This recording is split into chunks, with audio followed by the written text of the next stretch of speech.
Comment je peux faire pour qu'un verset reste en moi? Par exemple, c'est un verset que je viens de citer. Dans Amos, dans Osée. Parce que j'ai compris ces versets. Dans mes temps de méditation, j'ai lu ces versets. Et quand j'ai lu, le Seigneur a fait jaillir une lumière pour moi. Et cette lumière-là m'a marqué. La révélation, c'est-à-dire l'explication que le Seigneur m'a donnée de ce passage. La manière dont il m'a expliqué là, ça m'a plu. C'est pourquoi cette parole-là est restée là. Donc pour qu'une parole de Dieu reste dans toi, pour qu'un verset reste dans toi, pour que ça ne sort pas, pour que ça demeure, bien sûr, de façon académique on peut tricher. Ça c'est bon. Mais pour que ça soit une partie de toi, pour que ça porte fruit, il faut que tu restes longtemps sur ce verset. Tu lis et tu relis. Tu demandes au Seigneur, ce verset-là, ça veut dire quoi? Qu'est-ce que tu veux me dire au travers de ce verset? Qu'est-ce que je dois comprendre dans ce verset? Tu peux rester sur un seul verset pendant même un mois, plus d'un mois même. Mais un jour, une lumière va jaillir de ces versets. Un jour, le Seigneur va te faire comprendre ces versets d'une manière. Et depuis ce jour-là, ce verset-là ne va plus jamais t'équiper. Ça va rester. C'est la bonne manière de garder un verset dans son cœur. C'est la bonne manière. Ainsi là, à chaque fois que tu parles de ce verset-là, ça reste en toi. Et ce que le Seigneur t'avait fait comprendre, tu vas pouvoir partager ça avec les frères et sœurs. Et cela va pouvoir aider les gens. C'est pourquoi nous devons méditer là-bas. Dieu est conquérant vainqueur. Chaque fois, tu vas réfléchir sur ça. Conquérant vainqueur. C'est vrai, le pasteur a parlé de ça. Il dit que la conquête, ça commence à nous-mêmes.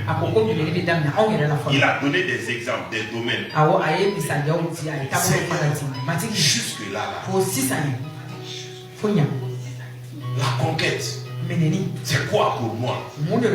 À cette année 2026, la conquête, c'est quoi pour moi? Qu'est-ce que tu veux me dire par là? Qu'est-ce que je dois faire? Où est-ce que je dois conquérir? Tu dois toujours méditer. Tu dois toujours garder dans ton cœur. C'est pourquoi la méditation là, ce n'est pas tôt le matin seulement. Non. À chaque fois que tu as un peu de temps là, profite. Tu es à l'école et tu es en train de voir entre deux cours. Il y a des heures vides là. Profite-toi. Reste dans ton coin. Peut-être tu es au milieu même des gens. Mais tu rentres dans ta chambre secrète. C'est-à-dire ton cœur. Ton cœur. Tu t'isoles dans ton cœur. Tu commences à méditer. Tu peux même chanter dans ton cœur. Au service. Partout où tu te trouves. Bon, si tu es en train de conduire, il faut faire attention quand même. Ou bien même moto. Il faut faire attention. Sinon, ça ne marchera pas. Ce sont ces petites choses-là qui sont en train de nous bloquer. Sinon, nous prions. Bientôt, on va commencer le jeûne. Le 1er février. Les 40 jours de jeûne et de prière que nous faisons en Namibie. Nous allons commencer. Voilà. 1er février.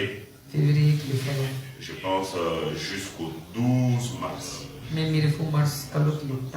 Ça va faire 40 jours. Voilà. Et pendant ces temps-là aussi, nous donnerons des enseignements qui parlent de la fondation de la vie chrétienne. En fait, je voudrais que nous puissions faire une pause. Depuis le début de l'année passée, nous étions en train d'en parler. L'année passée. Nous avons parlé de ce passage de Luc 4. Le début du ministère de Jésus. En cette année aussi, Dieu nous donne ce même passage. C'est pourquoi j'ai dit, il faut qu'on s'arrête d'abord. Et le dimanche passé, nous en avons parlé. Parce qu'il nous faut expérimenter quelque chose. Ne nous leurrons pas.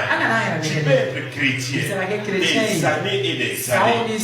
Mais en réalité, ta vie chrétienne n'est pas arrivée là où elle doit. Il y a un déclic qui doit être fait qui n'est pas encore fait.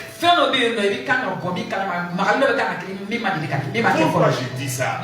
Parce que quand je prends l'exemple sur Jésus lui-même, quand il devait commencer son ministère, il a jeûné 40 jours. Satan l'a tenté, c'est vrai. Le Saint-Esprit est descendu sur lui, c'est vrai. Il a été rempli du Saint-Esprit, c'est vrai. Mais après la plénitude du Saint-Esprit, regardez la vie de Jésus. Et regardons ensemble la vie. Est-ce que Jésus était le même? Est-ce qu'avant de recevoir le Saint-Esprit et après avoir reçu le Saint-Esprit, il avait la même vie? Est-ce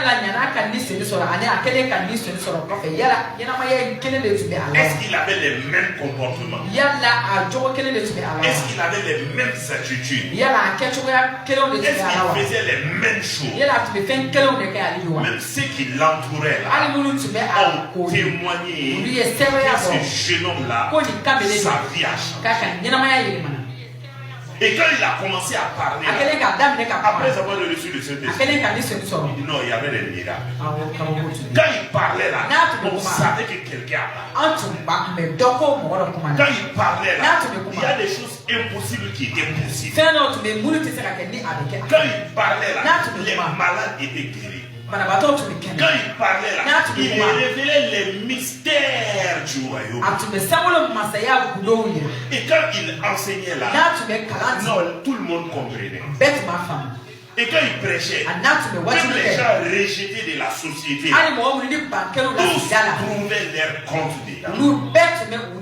Ça c'est Jésus. Peut-être on va dire que lui c'est Jésus. Prenons la vie de Pierre. Avant la Pentecôte et après la Pentecôte, il y a eu un changement. Pierre disait chaque fois, moi on ne me fait pas ça, on ne me dit pas ça. Même avec Jésus, Pierre pouvait réprimander Jésus.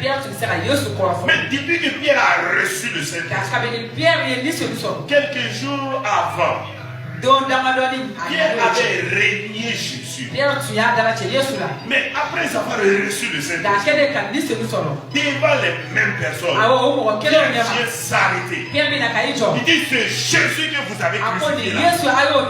Qu'est-ce qui a changé?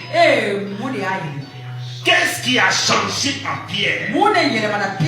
Non, quelque chose s'était passé. Non, il n'avait pas bu du vin. Il n'était pas saoul. Non. Mais quelque chose avait changé. Quand tu prends Pierre et Paul, regarde la vie de Paul. Il y a eu un changement radical. Je veux dire que ça, ce sont les serviteurs de Dieu. Et Daniel, quand il a commencé à prier, quand il a reçu la parole de Dieu, et qu'il s'est réellement adonné au Seigneur, le roi a dit, dans mon royaume, on n'a pas un autre roi, sauf moi le roi. Daniel dit, tu as parlé, oui. Moi je connais mon Dieu. Daniel n'avait pas le Saint-Esprit. Mais dans son travail, dans le gouvernement, parce qu'il était auprès du roi, il était un conseiller du roi. Donc, tu ne vas pas me dire qu'il était pasteur. Tu ne vas pas me dire qu'il était évangéliste. Trois rois. Il a donné des conseils. Il a donné des orientations. Quand c'est impossible, les yeux brillaient. Daniel venait prier. Et Dieu lui donnait les révélations. Il partait donner aussi. La vie de Daniel était exemplaire. Les Betsalel. Et regarde Moïse. Regardons toutes ces personnes-là. Et regarde Joseph. Est-ce qu'il était pasteur aussi? Est-ce que Joseph était pasteur? Est-ce qu'il était évangéliste? Regarde dans le gouvernement. Avant ça, il était même un esclave. Il était même en prison. Mais avec tout ça, il louait son Dieu. Il célébrait son Dieu. Il savait qui était en lui. Il savait qui lui il était. Regarde les Daniel. Même à l'école. Ils étaient champions devant tout le monde. Toi, tu es dernier de ta classe. Je pense que ça glorifie Dieu. Tu es en train de capter le nom de Dieu. En tant qu'enfant de Dieu, toi, tu es dernier de ta classe. Tu es en train de capter le nom de Dieu. Tu es en train de capter le nom de Dieu. Disons-nous la vérité. C'est pourquoi j'ai dit, tu es chrétien, mais la vie chrétienne n'est pas arrivée à un niveau. Il y a quelque chose qui ne va pas. Dieu doit te rencontrer. Pour que toi aussi, dans ta vie chrétienne, comme Joseph, comme Daniel, comme Paul, comme Jésus lui-même, il faut que quelque chose change.